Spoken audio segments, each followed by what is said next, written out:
피곤하신 와중에도 이렇게 끝까지 강의에 응해주시고 또 함께 해주셔서 너무나 감사드리고요. 제가 특별히 강의를 하기보다는 현상을 한번 정리하면서 어떻게 이후로 진행할 수 있을까, 앞으로 포스트 코로나 시대에는 어떻게 우리가 목표의 방향을 정하고 또 대안을 마련할 수 있을까 하는 문제들을 함께 나눠보고자 합니다.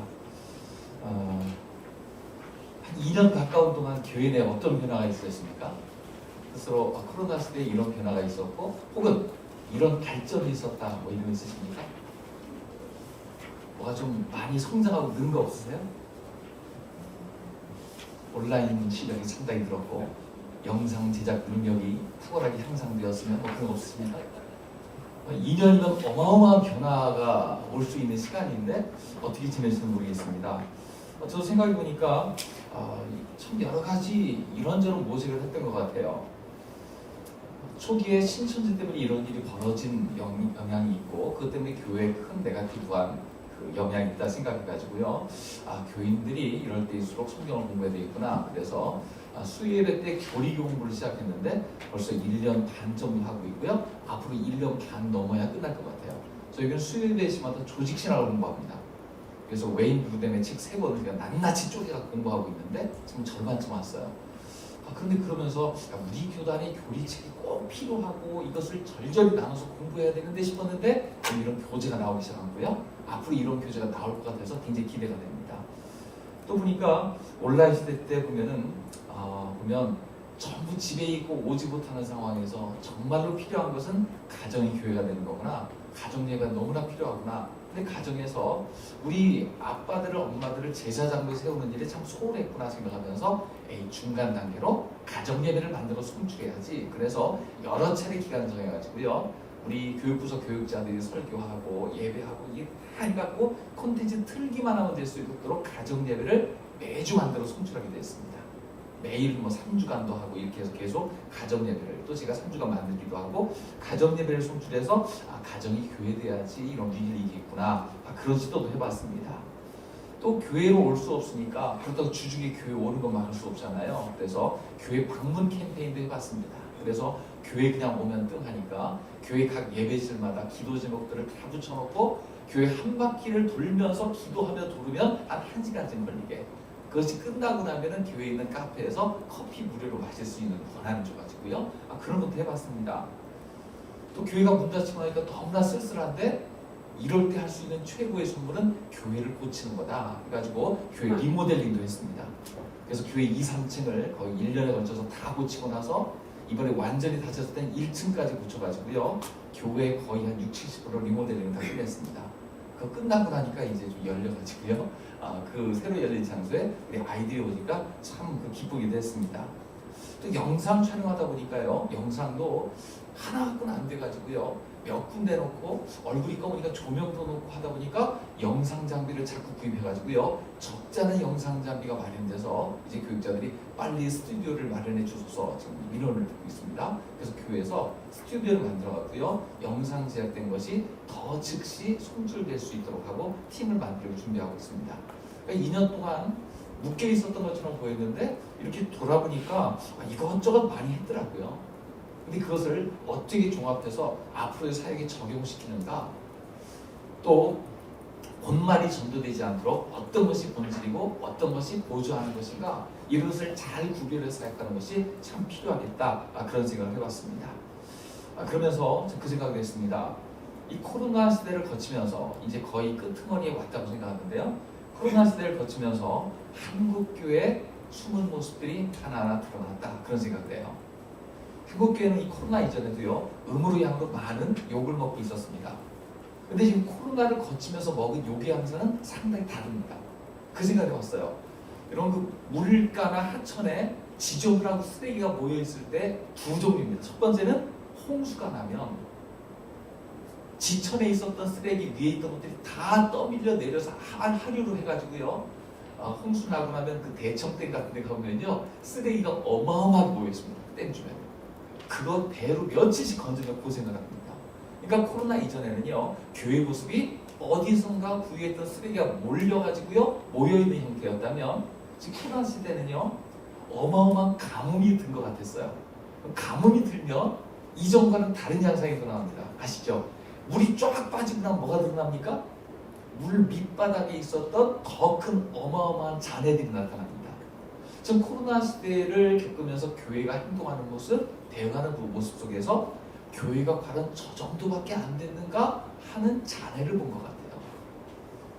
교회가 하나 되지 못해서 한 목소리를 내지 못했고 그때마다 어떻게 대응할지 몰라서 쩔쩔매는 모습을 보였고 지금도 보면요 각자 도생 가운데 있고 도대체 교회는 어디서 원칙이 있고 그 원칙 따라서 어떤 행동이 나오는가에 대해서 의아한 마음을 들게 만들었다는 거예요. 그래서 이전에 교회가 들었던 욕과는 또 다른 차원의 욕을 홍수 때의 쓰레기와 가뭄 때의 잔해를 다 보여준 상태가 아닌가. 그렇다면 굉장히 가능성이 있습니다.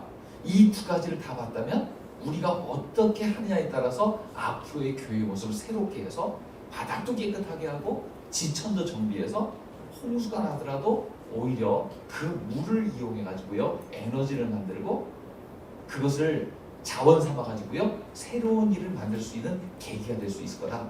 그런 긍정적 생각까지 가져보게 되었습니다. 참 어려운 일이죠. 정말 코로나 시대 때 그런 생각을 해봤습니다. 교회가 사회와 유리된 개토 같은 곳이 되었구나 그런 생각을 해봤고요. 많은 사람들이 교회는 굉장히 이기적 집단이다 라는 생각도 했을 것이고요. 지들만 알아 그런 생각했겠죠. 하나된 모습이 없고 각자 도생하는 교회의 모습을 봤을 겁니다. 그러면서 사람들이 교회가 과연 이 환난당한 세상에 메시지를 던져주는가, 오히려 메시지를 던져주기보단 교회만 살아남으려고 아둥거리지 않았는가, 그런 생각을 하지 않았을까, 그런 아픈 반성을 해봐요. 그럼 생각해 봅니다. 교회가 왜 힘을 잃었을까? 아니 요즘 힘을 가지고 있는 것들을 보면 뭔가 특이한 현상이 좀 보이잖아요. 이슬람의 침투에 대해서 우리가 뭐 이제 막고 있고 사원 건립 안 돼 그런 얘기 하면서 그들의 침투를 막고 있는데 왜 이슬람이 두려울까요? 그 생각을 해봤어요. 탈레반, 테러 이런 얘기 많이 했지만 진짜 두려운 건 뭐냐면요. 이슬람은 단순무직하게 원리주의로 똘똘 뭉쳐있기 때문에 그렇습니다. 지금 사람들이 너무나 다변한 세상 수많은 대답 속에서 뭐가 원칙인지 몰라 헤매고 있는데요. 이슬람은 단순무직하게 원칙을 제시해줘요. 오히려 기독교보다 이슬람이 훨씬 더 깨끗해 보일 수 있습니다. 예를 들어 동성애 논쟁이 벌어졌습니다. 그럼 교회에서 어떤 답이 나올까요? 좌에서 우까지 온갖 스펙트럼의 답이 다 나올 겁니다. 이거는 저주받을 자가 된다, 반대하자, 없애자부터 시작해가지고 어디까지 나옵니까? 그들도 사랑해야 된다, 포용해야 된다? 아니다, 동성애자 목회자도 있고 동성애자 집회 가서 축도하는 목사도 있고요, 절대 반대 머리 끝내는 목사도 있습니다. 그럼 기독교라는 것을 통째로 봤을 때에 기독교의 선명성 있고 대답이 있습니까? 없어요. 이슬람 어떻습니까? 때려 죽이고 끝입니다. 그렇잖아요. 원칙이 그래요. 그럼 맞아 죽을 놈이고 이슬람 사이에 그런 사람이 있으면 매장 소리 소문 없이 끝납니다. 이것이 잘못됐는데 라고 생각하는데 기독교는 대답을 찾을 수 없는데 이슬람은 너무 명쾌하게 대답해 주는 거예요. 이런 잘못된 문화 속에서 시달리던 사람이 이 둘을 비교해 본다면 어디가 더 진리라고 생각할까요? 믿음과 전혀 상관없는 사람.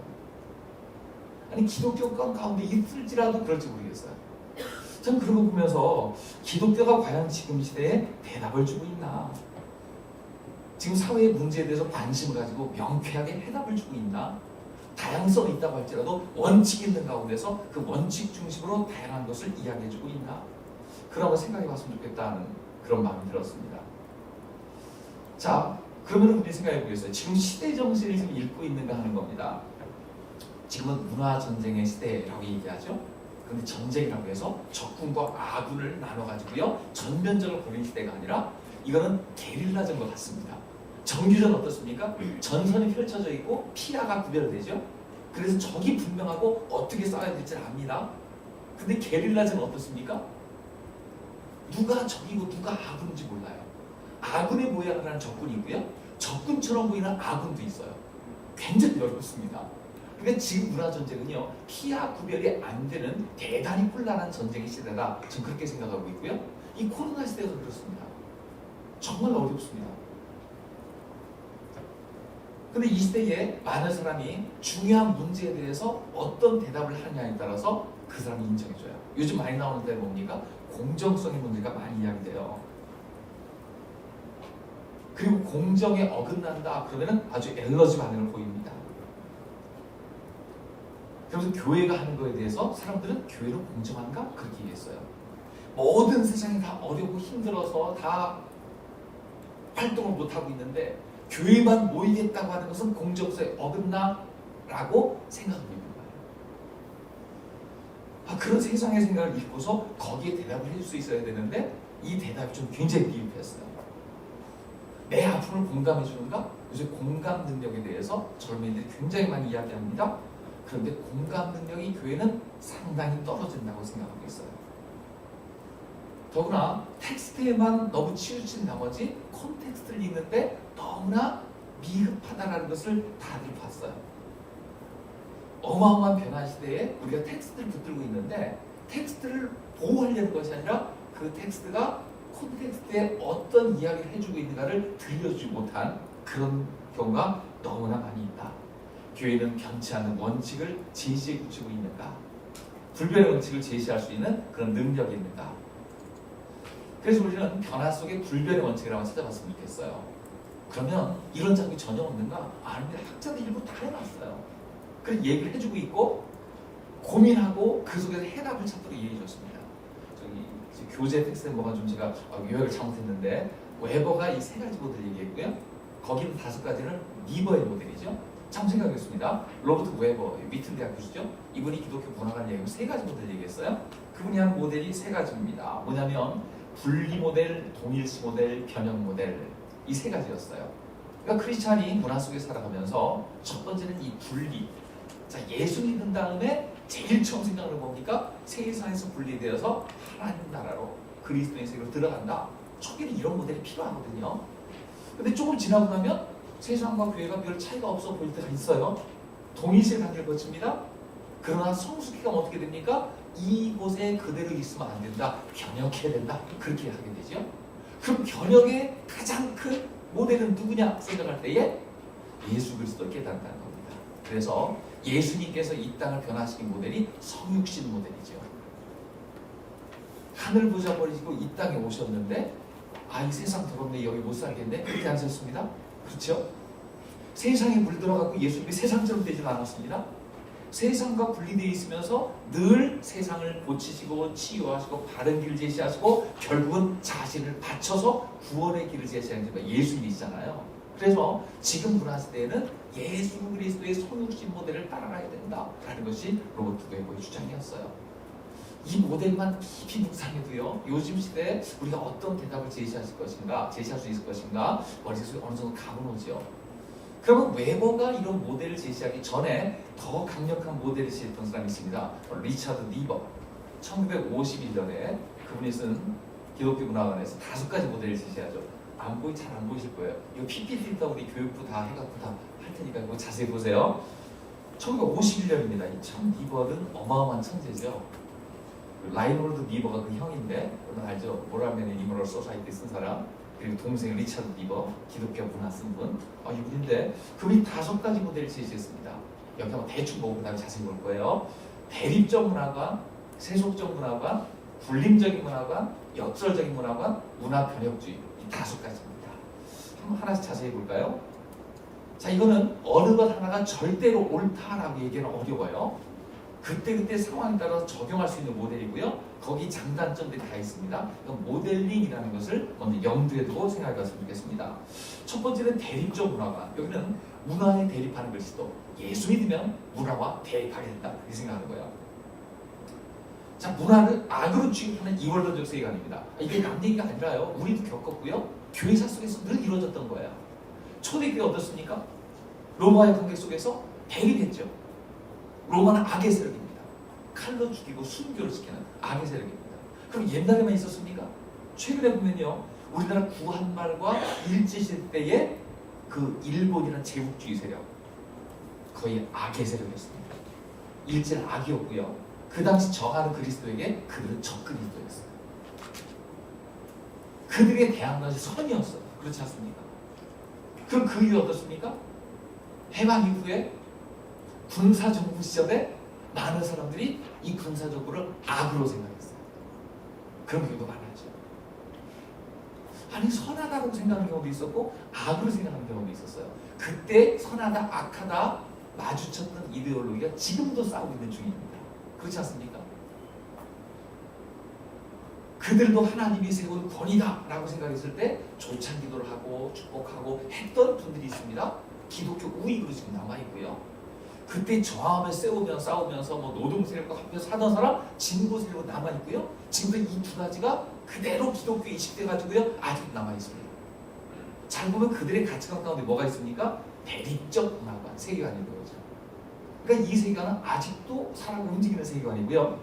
절대 그런 세계관도 아니에요. 이게 어느 정도 통하는 곳이 있습니다. 지난번에 우리 올 초에 교단 교사 세미나 할 때 제가 이거를 툭툭 겪었습니다. 뭐냐면요, 오전에 강의하신 어떤 목사님이 이 문화관을 가지고서 뭘 얘기했냐면 게임 세계에 빠진 이 젊은이들을 구해내야 된다.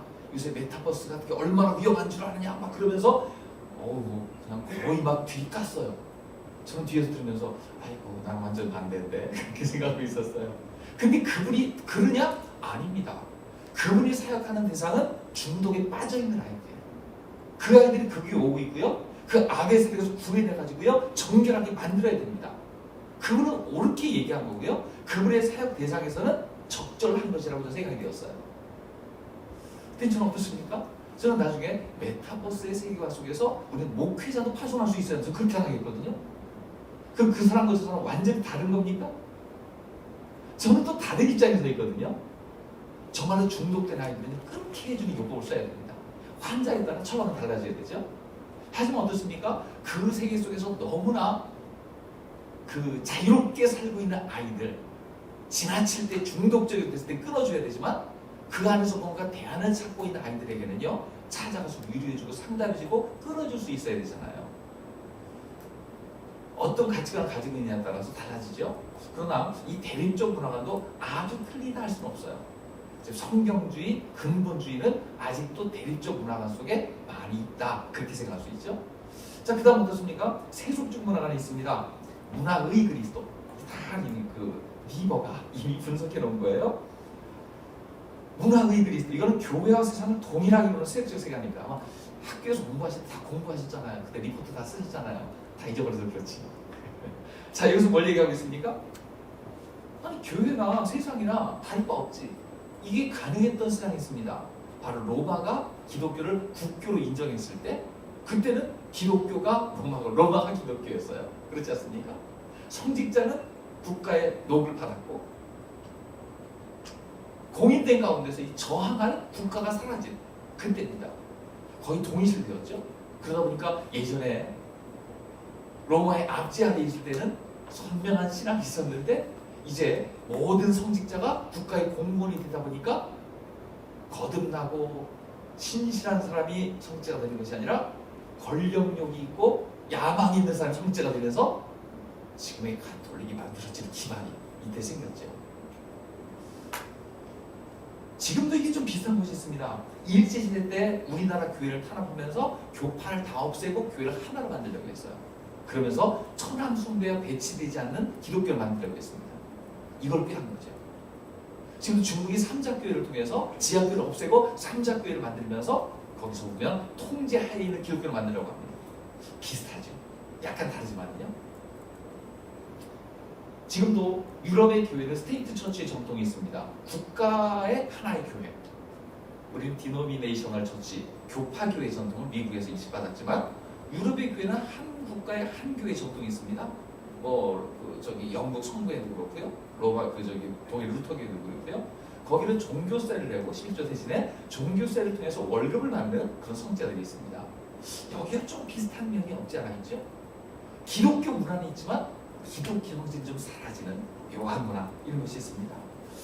자, 그런 것이 있는가 하면 그 다음에 보면 자, 군림적인 문화관이 있습니다. 문화 위의 그리스도.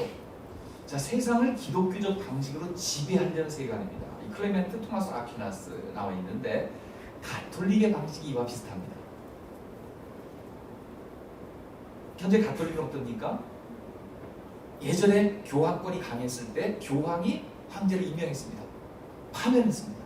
인정 못 받으면 왕으로 분리받지 못했습니다. 그러니까 세속 권력 위에 교황권이 있는 거죠. 종교 재판을 했습니다. 지동선에 철퇴를 가했습니다. 마녀 사냥했고요. 파문을 했고요. 그 당시입니다. 그 위에 군림하려고 했던 시대. 여러분, 우리가 기독교가 잘못하게 되면요, 군림적 문화가 될 수 있어요. 모든 세상 것들은 다 교회 안에 꾸럭 이렇게 되면 군림적 문화가 되는 거죠. 자, 이런 위험성이 있습니다. 가톨릭은 아직도요, 여기에 머무르는 경우가 많이 있습니다. 자, 그다음 볼까요? 역설적인 문화만 있어요. 역설적 관계 속의 그리스도와 문화. 자, 세상과 교회는 긴장 관계다. 대치와 대립 중이다. 서로 간에 부분적으로 영향을 주고받고 있다. 그래서 루터의 두 왕국론이 바로 여기 생긴 거죠. 두 왕국이 경쟁한다는 겁니다. 그래서 긴장 관계 속에서 어떤 순간 영향을 미칠 것인가 라고 얘기하는 분이 바로 이 부분이에요. 지금 루터 교회라든가 그런 분은 아직도 여기를 좀 치우쳐 있죠. 그럼 마지막으로 하나 더 볼까요? 문화 변혁주의가 있습니다. 문화의 변혁자 그리스도. 자, 세상은 악하지만 개혁하고 변화시켜서 기독교 문화를 만들어야 된다. 그런 이야기예요.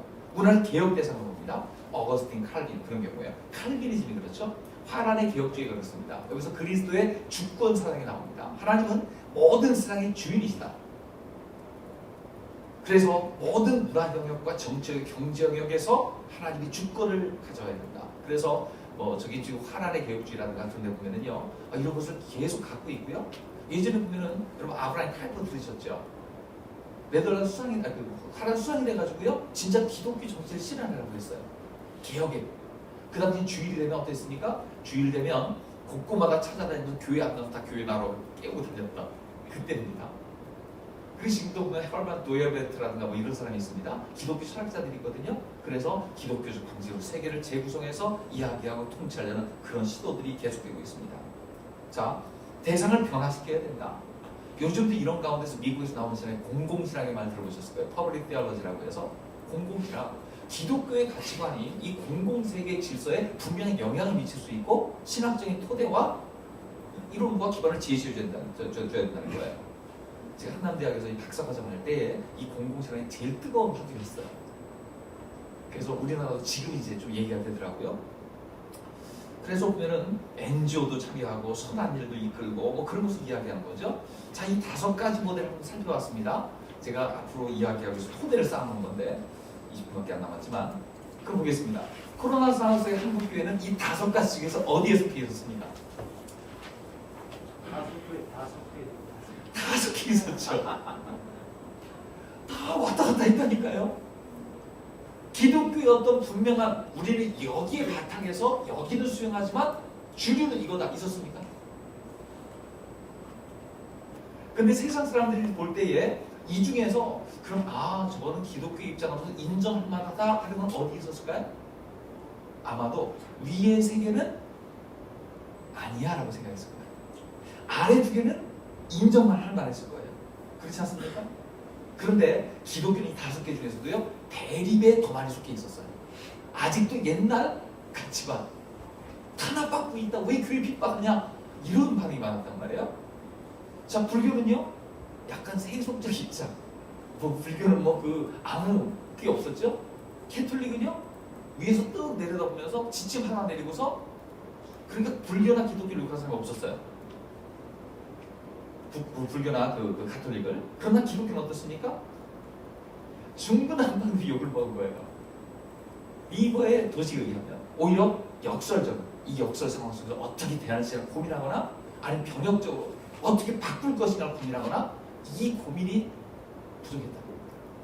전 그래서 여기서 보면은요, 예전에 대천덕 신부님이 그런 얘기를 했어요. 우리나라는 신학이 없는 것이 아니라 너무 빈약한 신학이 있다. 신학 공부했는데 너무 빈약하다는 거예요. 고민해서 대답을 하고 도출해내는 과정이 사라지고서 저도 가장 답답한 게 그거였어요. 이럴 때 정말 깊은 신학적 바탕에서 이론을 제시해주고 이야기해주고 모두를 아우르고 포럼을 열고 그러면서 우리는 변혁적 입장에서 이렇게 해야 됩니다. 이런 얘기 하는 사람 없었잖아요. 제가 초기에 너무 답답해서 우리 교육자들 그런 얘기 한 적이 있어요. 지금 이럴 때가 아니라 교회가 주요 신학자들, 주요 목사님들, 우리 크리스찬 중에서 방역 전문가들이 모여갖고 함께 토의하고 포럼을 해가지고 결론을 만들어갖고 오히려 세상에 제시를 해주면 좋겠다. 그때 제가 생각한 방법이었습니다. 온 국가가 3주간 셧다운 했으면 좋겠다. 이거를 결론을 내가지고 세상이 주시하고 우리 교회가 그렇게 하고 선포를 미리 하자. 왜냐면 뭐 장목기부에도 3주 정도 한다면서요. 적당히 될 일이 아니었더라고요. 보니까. 그래서 제가 우리 교회가 기억할 거예요. 3주간 다 셧다운 해버리고 길에도 나가지 말고 교인이 먼저 모범 보이고 이거를 제시하고 이게 뭐냐면 교회가 세상에서 대답을 제시할 수 있는 건데 우리 왜 교회 못 다니게 하냐, 왜 막느냐 이것만 갖고 얘기했지 지금 세상의 고민에 대해서 동참하는 자세가 없었고 그것이 계속되어 가지고요 여기까지 끌려온 것이 아닌가. 좀 답답한 감자가 참 없지 않아 있습니다. 오히려 그때 의사들은요 인터넷 토론방에서 서로 의견을 제시하면서 전문성 가지고서 최선의 안을 도출하고 노력했더라고요. 예전에 메르스 때 경험 가지고서 해가지고 드라이브 스루 뭐 점검 장소 만들고 그랬거든요.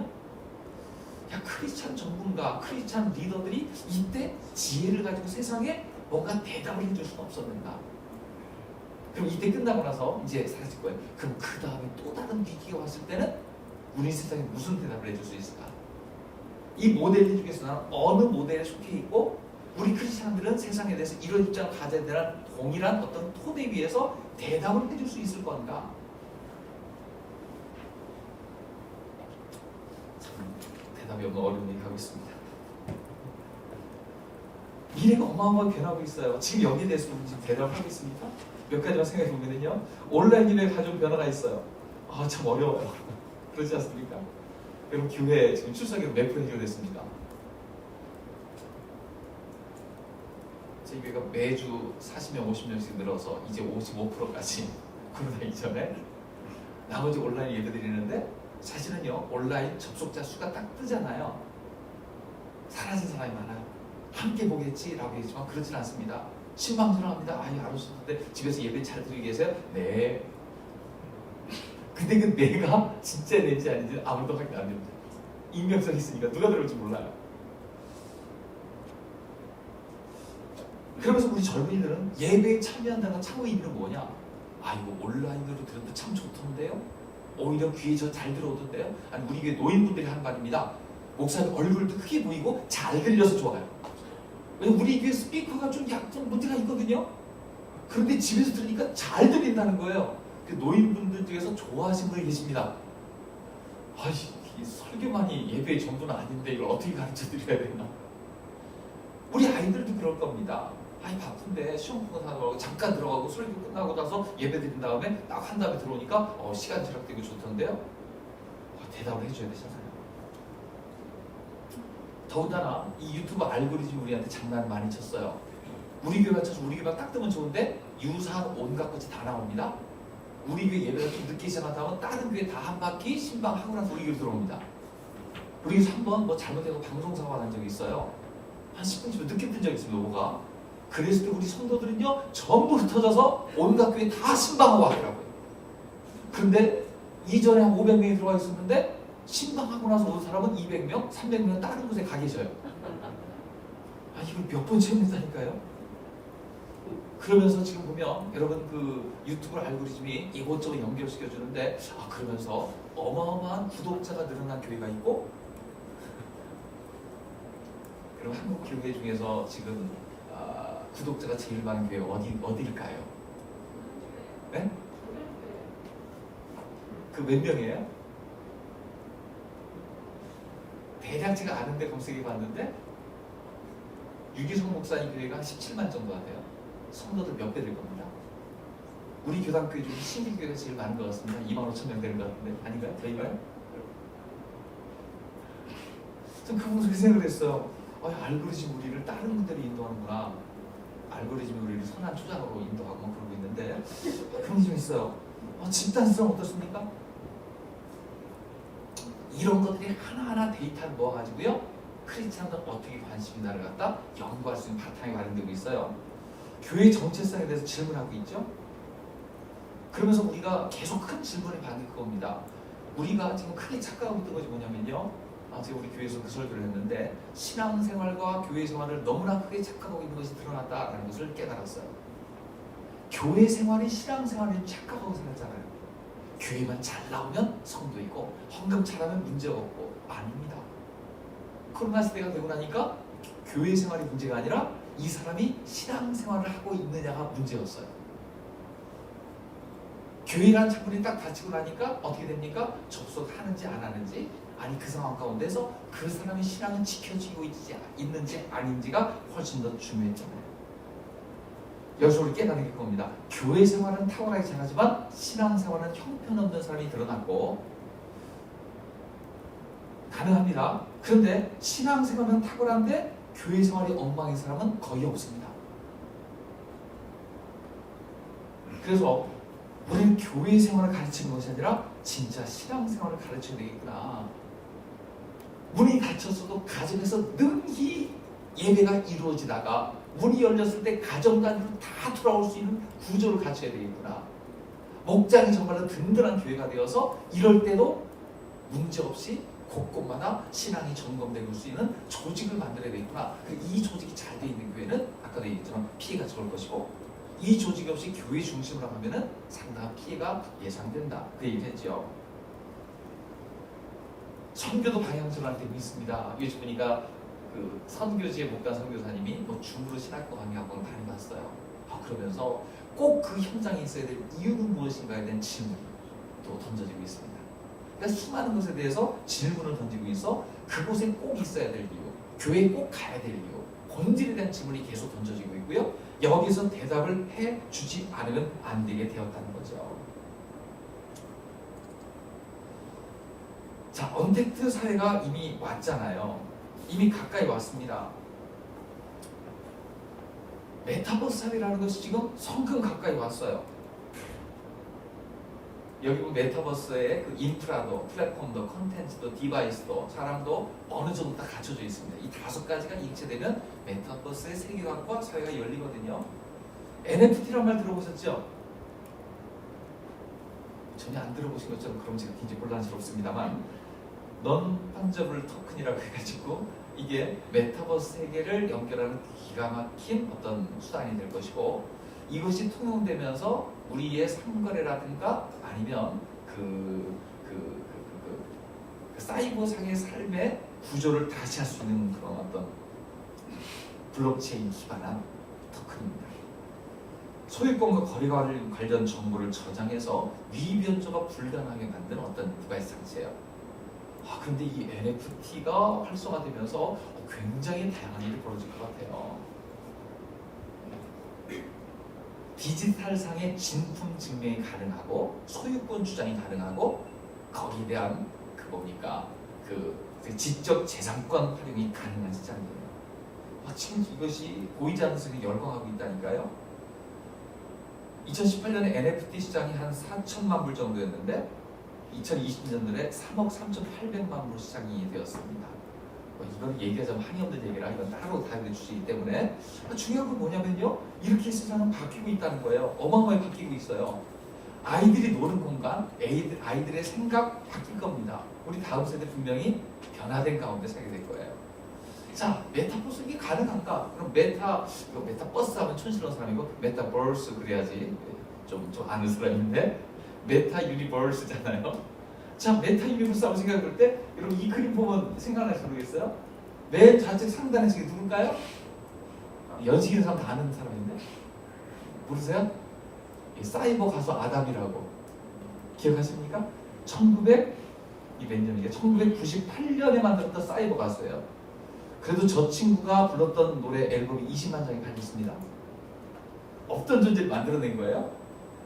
근데 그 우측에 귀엽게 생긴 하나 있죠? 라이프의 놀라움을 더하다. 지금 누굴까요? 이름 혹시 아시나요? 로지라고 하죠. 신한은행에서 만든 사이버 인간 로지. 근데 로지는 참 특이한 게 뭐냐면요, 굉장히 일단 세련됐고요. 저 CF 보면은요, 춤추고 노래하고 하는 것이 대단합니다. 지금 22살로 돼 있는데 쟤는 영원히 22살로 활동할 거예요. 포즈 모델을 따로 하고 AI로 얼굴만 합성했거든요. 근데 빅데이터가 쌓이고서 계속 되면 얘가 뭡니까? 머신러닝을 통해서 훨씬 더 표현이 다양해지고 세계관 능력에 따라서 대답도 해줄 것이고 팬미팅도 할 것이고 또 다른 아트를 만들 수가 있어요. 어마어마한 세상입니다. 근데 그것이 한 차원 더 진행돼 있고 아래인데 아래에 있는 네 명이 누군지 아시겠습니까? 그러니까 아는 사람은 신세대고 모르는 사람은 구세대로 정할 수 있습니다. 에스파예요. 에스파가 요즘 굉장히 핫한데 저 외계인처럼 봐주지 말아주시기 바랍니다. 카리나하고 윈터, 지젤, 닝닝 네 사람인데요. 제가 이전까지 블랙핑크를 제일 좋아했는데 요즘 에스파의 눈길이 가고 있어요. 얘네들 뭐냐면요, 현실에 있는 네 명이에요. 최근에 뭐 넥스트 레벨 뮤비를 한번 보세요. 깜짝 놀랄 뮤비입니다. 이거 한번 틀었으면 좋겠다. 틀지 맙시다. 나중에 보세요. 넥스트 레벨이라고. 이 네 사람이 현실에 있는 애들인데 우측에는 얘들의 아바타예요. 넥스트 레벨 뮤직비디오로 보면은요, 현실 애들이 춤추고 노래하다 갑자기 쫙 하고 하면서 아바타 대면으로 바뀌어서 춤추고 노래해요. 사이버 스페이스에서. 그러다 다시 쫙 장면이 바뀌면서 현실 애들로 돌아와요. 현실의 인간과 아바타 인간이 서로 교차해서 얘기돼요. 이걸 보면서 야, 이거는 메타버스 세계를 너무나 잘 표현해주고 있는, 이게 우리나라 이 세계에서 굉장히 앞서 있어요. 그럼 메타버스 세상에 혹시 들어가 보신 분 있으시죠? 제페토에 혹시 자기 아바타 만들어 보셨습니까? 혹시 로블록스에서 게임 하시는 분 계십니까? 그런 데가 있습니다. 그런데 제 지난주에 제 대학교 동창 모임을 어디서 했는지 아십니까? 게더타운에서 했어요. 게더타운 하니까 그건 어느 미국 갔다 왔나? 아닙니다. 게더타운이라는 메타버스 공간이 있거든요. 거기 다 모여갖고요, 소그룹 모임도 다 따로 있어요. 그 안에서 요즘도 청년회 중에서 메타버스 이용하는 데가 있고요, 아이들도 이거 속에서 살고 있습니다. 이거 보면서 야, 이거 어마어마한 세계입니다. 점점 더 정교화될 것이고요, 머신러닝을 통해서 나의 아바타도 정교화될 것이고요, 나의 행동 가능해질 것이고요, 이 세계에서 콘서트에서 방방 뛰며 놀 겁니다. 그 세계가 지금 열리고 있거든요. 이 세계를 찬양하는 건 아닙니다. 제가 말하는 건 뭐냐면 그만큼 세상은 바뀌고 있다는 거예요. 변화는 이미 시작되었다는 겁니다. 그래서 미래교회를 생각할 때에 제가 이게 옳다 그렇다 얘기한 거 아니고요, 장단점 어마어마하게 많은 존재예요.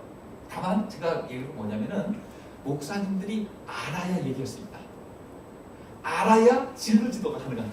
알아야 상담이 가능하다. 놀아봐야 문제를 파악할 수 있다. 직접 뛰어들어가 봐야 됩니다. 저도 제페토 들어가서 얼마나 뻘쭘했는지 몰라요. 왜냐면 남들 다 아이템 사서 쫙 뽑고 있는데 저는 혼자 빤스 같은 거 입고 있었거든요. 물론 거기서 게임 열심히 해갖고 저도요, 빨리 토큰 모아갖고요, 옷에다 머리다 안경까지 딱 하고 들어갔는데 나한테 말을 걸어준 애가 하나도 없어요. 아무리 봐도 아재야. 변화는 시작되었다는 거예요. 그 세계를 아는 사람과 아닌 사람은 다르다는 거예요. 자, 여기 아래 보면 디지털 네이티브와 디지털 이미그런트를 얘기했습니다. 여기 계신 분은 제가 확신컨대 전부 디지털 이미그런트입니다. 아니, 이미그런트 수속을 밟고 계신 분이 대다수인 것 같아요. 우리 애들 다음 세대는요, 디지털 네이티브입니다. 태어날 때부터 갖고 태어났어요. 어릴 때부터 이러면서 놀았어요. 우리는 그런 세상, 우리는 아날로그 세상에 태어나가지고요, 디지털로 저 귀찮은데? 그러고 있잖아요. 저도 귀찮습니다. 가끔 들어가 보는 것마다 저를 머리가 아픕니다. 그런데 애들은 그 세계에 살고 있거든요. 그 세계에 선교사도 필요하고, 그 세계에서 가이드도 필요하고, 상담자도 필요하고, 제 생각할 때는요, 메타버스 상의 교회 개척도 필요하다고 생각하는 사람이에요. 다음 세대가 그 일을 할 텐데. 이미 우리 9세대예요. 근데 분명한 건 뭡니까? 성경은 여전히 유효하다는 거예요. 이 달라지는 세상에 적용돼서 명확한 메시지를 낼 수 있는가? 근데 지금 9세대는 여기에 너무 두려워하면서 메시지를 내기 두려워하거나 메시지를 낸다 할지라도 엉뚱한 메시지를 내는 경우가 있어요. 예를 들어 그런 겁니다. 얼마 전에 어떤 노 목사님이 강단에서 오징어 게임이라는 드라마가 있는데 아주 굉장히 반성경제다 그러고 이제 내려왔어요. 저 굉장히 그랬어요. 저도 뭐 그게 그 좋은 드라마를 생각하잖아요. 19금 드라마거든요. 맨날 죽이고 뭐 그런 얘기 나오죠. 그런데 애들은 뭐라고 생각하냐면 죽자고 하는 얘기에 죽자고 달려드네. 그렇게 생각합니다. 뭔지 아시겠어요? 드라마는 드라마일 뿐이지 왜 그것을 현실 세계로 착각하고 얘기하는 거야? 애들은 그렇게 받아들입니다. 그 드라마일 뿐이에요. 거기 나오는 뭐 사람들 뭐 죽이고 나서 뭐 기도하고 뭐 그런 얘기 있다면서요? 저도 자세히 보지 못하고 뭐 개봉 하는데, 근데 그거는 드라마 트로이로서의 한 장면일 뿐이에요. 사람 보고 웃어요. 그러면서 이렇게 웃긴 사람도 있네. 그러고 말아요. 그러면 이것을 현실처럼 보게 되면 문화를 모르는 거예요. 스위트홈이라는 드라마가 있습니다. 그 드라마에서 한 크리스찬 캐릭터가 나와요. 선생님으로 나옵니다. 칼 쓴 그 사람이죠. 예수 믿고 술 끊고 변하는 사람으로 나와요. 마지막 목숨 건 전투 장면 전날 술 한잔 마시는 장면이 나옵니다. 욕할 수 있겠습니까? 모든 사람은 크리스찬의 모습 중에서 진실한 모습을 다룬다라고 생각할 거예요. 문화는 문화를 봐야 되는데 그럼 너무 현실로 보고서 죽자고 달려들어요. 지금 크리스찬 좀 보수나 너무 완고한 분들이 문화에 대해서 그런 방향으로 가고 있는 게 많이 있다는 거예요. 문화를 이해하고 읽는 방향으로 나가야 되는데 시각 전용이 잘 안 됩니다. 문화 읽기가 잘 안 됩니다. 이 5가지 틀거리가 우리 안에 없습니다. 그 중에 나의 틀을 어디로 삼을 것인가 헷갈립니다.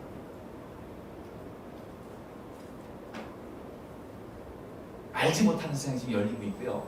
우리 애들이 거기 놀고 있는데 거기에 대해서 메시지를 던져줘야 될 사람이 목사인데 목사가 그 세상을 너무나 모르거나 서투리 알거나 함부로 재단할 때에 다음 세대를 점점 잃어버리게 될 거예요. 여기다 갖추기까지 다 할 수는 없습니다. 하지만 3가지 땅에 살 준비를 해야 됩니다. 오프라인 세상, 현재 사는 세상이죠. 온라인 세상, 지금 살고 있는 겁니다. 맨날 그렇잖아요. 인터넷 주문하고 옷도 막 주문할 수 있고 우리 딸내미가 인터넷에서 옷 사니까 우리 애기 엄마가 입고 사야지 그러니까 우리 딸내미 아들내미 하는 분위기 보니까 이미 머신러닝을 통해서 맞춤형을 해놨다는 거예요. 왜냐하면 수많은 사람들의 이야기를 들으면서 맞춤형으로 다 만들어놨다는 거예요. 안 읽고 사도 되고 그리고 안 맞으면 즉시 반송이 가능하다는 거예요. 이미 그냥 살고 있거든요. 저는 입어야 사겠지만 우리 아이는 안 입고도 살 수 있습니다. 또 하나 메타버스 세상 미래적인데 이미 아까 했던 것처럼 이렇게 발전됐는데 성큼 다가와서요. 지금도 조금만 지나면요 여러분 AR 글래스 쓰고서 허공에 보이지 않는 적과 싸우는 시대가 될 거잖아요. 그 영화 뭐 무슨 로그원이가 무슨 영화 기억이 나는 그 영화에 보면 그게 나오는 게 현실화 되고 있다니까요. 그럼 그때 이 세대에 사는 아이들에게 우리는 어떻게 얘기해 줄 것인가 준비해야 되잖아요. 혼자 사는 사회, 지금 우리 주변에 1인 사회가 되면서 이런 것이 더 퍼질 준비는 이미 다 토대가 마련되는 것 같아요. 그러면서 결론을 내립니다. 제 시간이 1분이 지났습니다. 원래 그 시간을 잘 맞추는데 2, 3분만 더 쓰고 마치겠습니다. 지금까지 교회에서 하는 방식에 대전환이 필요합니다. 그게 뭐냐면 지금까지 교회의 모든 방식은 텍스트에서 컨텍스트 들어갔습니다. 성경을 가지고 세상을 해석하고 막 이렇게 선도했습니다. 맞습니다. 이 방식이 아직도 유용합니다. 그걸 써야 됩니다. 그 준비가 돼 있어야 됩니다. 그러나 또 하나 준비할 건 뭐냐면 컨텍스트를 보고서 텍스트에 대한 해답을 마련할 준비를 해야 됩니다.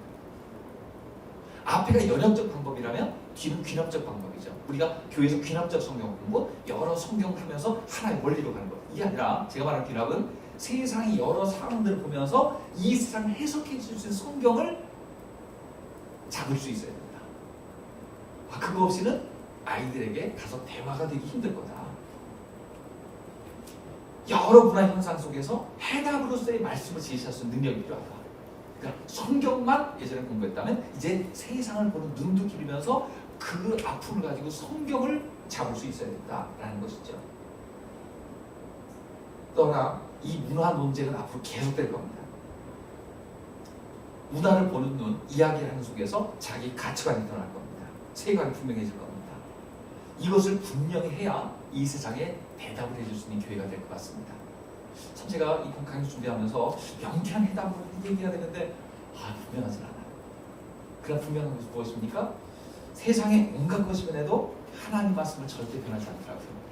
세상은 늘 오답 그냥 이상한 답 내다가 결국은 다시 원점으로 돌아가더라고요. 하지만 성경은 어떻습니까? 영원토록 변치 않잖아요. 그러면 지금 수많은 변화가 있는 세상을 바라보면서 이 세상의 것들 하나하나를 잘 분석하고 이야기해 보면서 거기에 대답이 되는 텍스트를 설득력 있게 이야기할 때 아이들이 알아들 수 있고 다음 세대가 돌아올 수 있고 세상과 대화가 될 수 있겠다 하는 생각이 듭니다. 참 어려운 시대를 살아가고 있습니다. 이 목사님들도 정말로 두 세계 살기도 힘든데 세 가지 세계 살라고 하니까 웬 숙제를 그렇게 주는 겁니까? 하고 저를 살짝 원망할지도 모르겠어요. 그러나 문제는 뭐냐면 현실이 그렇습니다. 앞으로 변화가 그렇습니다. 맛이라도 보고 대안을 강력하게 제기할 수 있는, 참 메타버스 얘기했지만 절대 대안이 아니잖아요. 잠깐 머무는 공간이잖아요. 컨택트와 언택트의 중간 사이에 필치잖아요. 그럼 어떻게 이용합니까? 가서 데려와야죠. 그 속에 사는 것이 아니라 가서 데려와야죠. 그리고 그 안에 대안 공간 만들어 놓고 여기서 만족할 수 없는 곳이 있다는 걸 알려줘서 대면해야죠. 변화의 사랑입니다. 열심으로 잘 준비해서 다음 생을 준비하는 모두가 되기를 주님으로 축복합니다. 마치겠습니다.